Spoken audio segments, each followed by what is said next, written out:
Good morning, guys. I am out on my gratitude walk this morning with Scouty, and I'm just feeling very present, and it feels so nice. I feel like the holidays, there's so many things throughout the holidays, let me say this. So many things throughout the holidays that feel so rushed and so urgent, and there's so many things to do. I'm really trying to find time to slow down. Scout, stop. Trying to find time to slow down and really be present. And there's this concept that I have been working with recently that Scout's tweaking. Hold on. Scout was barking like crazy. So back to what I was saying. I put him in the house.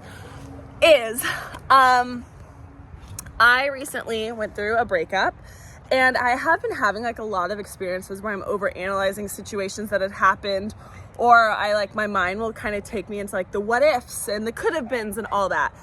Or I'll like drop into just like a bunch of anger or like annoyance with the situation, and thinking that things could have been different if, like, the ending of this could have changed if this happened.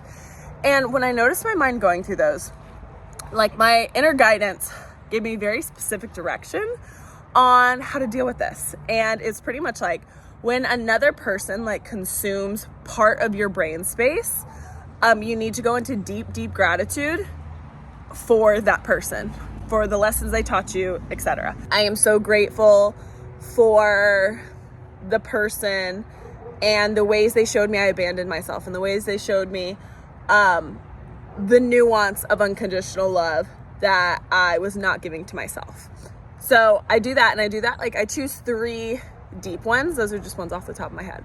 But I choose 3 deep ones, and it does this thing in my brain, I swear, where it takes me out of this future forecasting or past forecasting and really brings me into the present. And all of a sudden, that emotion that was charged with the what if, or charged with the anger, or charged with the could have beens, it's still there, but it doesn't hold a weight. It's almost like the charge of the emotion like falls away, and you're just left with like presence. And that is something that is so powerful that I have been experiencing a lot recently. And I'll say this too, it doesn't just go for like my most recent past relationship. This also goes with like co-parenting that I've been experiencing. Like, there's a lot of really, really hard moments over the last 6 years that I've been co-parenting, where my system goes into like fight, flight, freeze, or fawn at like the snap of a finger. And I've done really, really good, I would say, in the last 3 years learning how to navigate that. But again, it still happens, and there's still moments where I get put into a charged state, and just those 3 deep, embodied, meaningful gratitude statements literally change the game. And it's not to make you feel something different. It's to just bring you back into the present moment. And you can see this across like lots of different practices. Like, you have yoga, you have working out, you have meditation, you have breath work. Like, all of those practices bring you into the present moment via some type of modality. And I've just noticed specifically this gratitude, the 3 deep gratitudes, has really been powerful for me. So I want to share that just in case you've been experiencing it. And I also want to speak to the concept of brain space. So brain space, if you think you have, we'll do it like say you have 100% access to your brain every morning.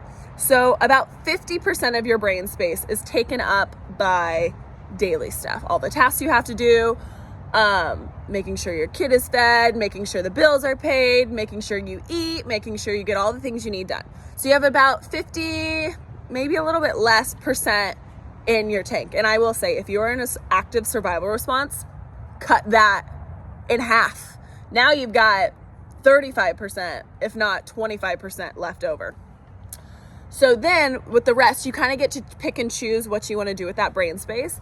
And then again, if you're in a survival response and you're constantly thinking about what ifs and another person and all of these things, that's going to take up 10%, 20% of your brain space. So using that practice really like closes that gap and allows you to, how do I want to say this? It allows you to have that space back for what you want to fill it with, rather than an unconscious response. So yeah, that's been something I've been playing around with a lot, and I found it really, really powerful and cool. And I hope I explained that in a way that makes sense for you. If I didn't, I'm happy to explain it again in another video. Oh, so today is, what is it? Like the solstice, where winter starts to end? I don't know if that's right. I don't know. Fact check me. But this is a practice that I have done for the last 2 years, and it has been so potent and powerful, and I have loved it. So what you do is the last 12 days of the year, you get like 12 little pieces of paper, and you write down 12 intentions you have for the new year. So for 2026. And I kind of go all around. I do like spiritual, emotional, physical, like energetic. I do like things I want like within my friend group, things I want within myself, things I want like for my future and my life and all of that. So I choose 12 very specific, most important things I want to integrate and embody in 2026.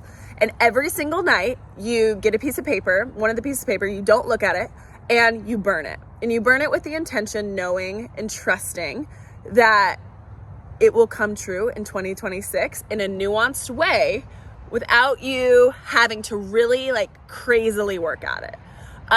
It is a co-creation, I'll say that, with the universe, God, whatever you resonate with.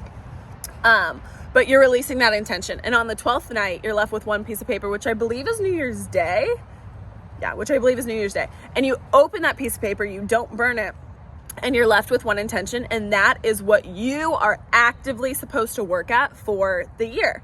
And so the first year I did this, my intention that I was left with was unify with self. And I can say I did that 100%. It was all about like that entire year for me was about individualization, separating myself from all of the imprints that were put on me as a child, and kind of deconstructing all the different beliefs and ideas that I had learned, and really choosing what I believed resonated with me the most. And so that was all about like individualization and unifying with self. And then the second year, so I guess last year, I was left with the concept of unconditional love. And if this last year I did not learn the nuance of unconditional love and how it shows up in nuanced ways, but also how it doesn't show up. Oh, we have a friend here.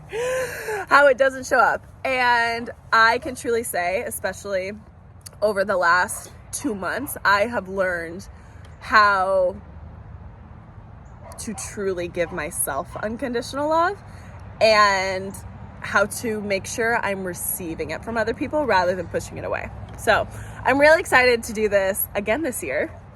And yeah, hey girl. Hey girl.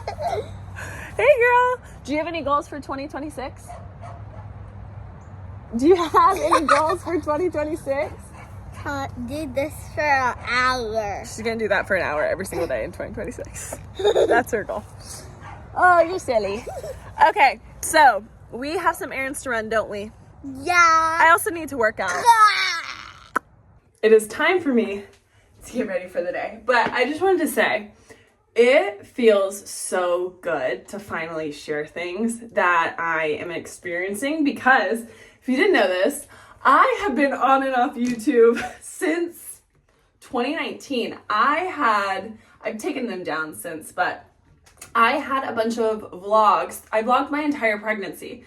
And then I vlogged, like bits and pieces over the last 6 years, but it truly never felt like me, like authentically me. I felt like the stuff I was posting was very performative, or what I thought other people would want to see. And so finally being able to vlog and share like parts of my life and bits and pieces and concepts and ideas that like go through my mind and that I get to experience feels so nourishing. I cannot even explain.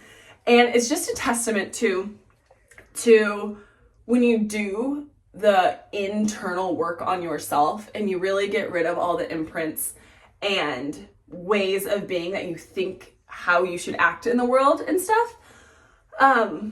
When you dissolve all that and you finally like understand who you really are and what you believe. And again, this is a lifelong journey. Don't get me wrong, I'm totally gonna change and evolve. I know that. But as I have dissolved all that, I've felt more and more confident and more myself. Like, that's the best way to explain it. I finally feel like myself, and like I'm not acting out of a survival response, whether it be fight, flight, freeze, or fawn. Let me tell you, I have, I swear, a master's degree in those 4 survival responses. Yesterday, I was like, ugh. Honestly, I can insert a clip because yesterday we did like the Santa train and all that. Okay, I'm ready. Bradley's ready. That was a little bit hectic. I don't know why, but I think I truly just embodied that mom getting ready for Christmas cards that's like, smile, everyone be happy, after losing her mind.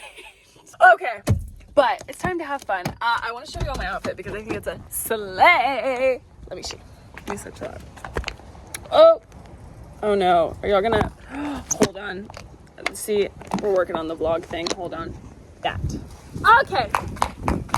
This is my outfit. By the way, it is 80 degrees out.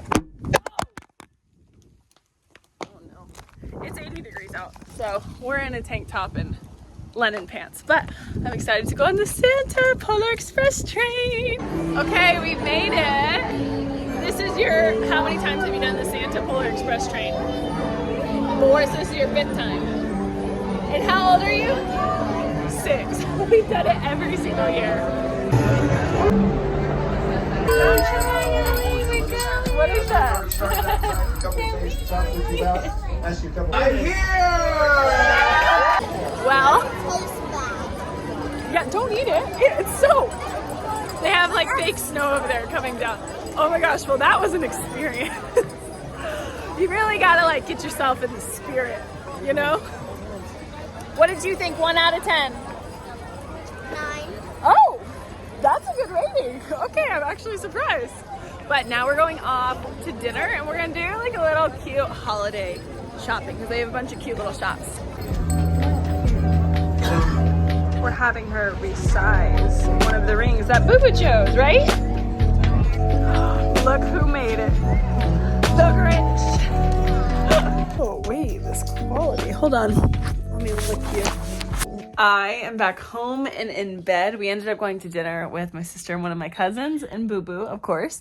And then we went to my sister's house, watched a Christmas movie. And then we took her puppy Bentley. We took Bentley home with us to have a sleepover with Scout. So we are now in bed. I'm about to do my nightly journaling and get ready and go to bed. And tomorrow we have a very fun day planned. Tomorrow we have a family girl cousin Christmas party that I'm really excited about. But yeah, that was the day. Thanks for watching and I will see y'all next time.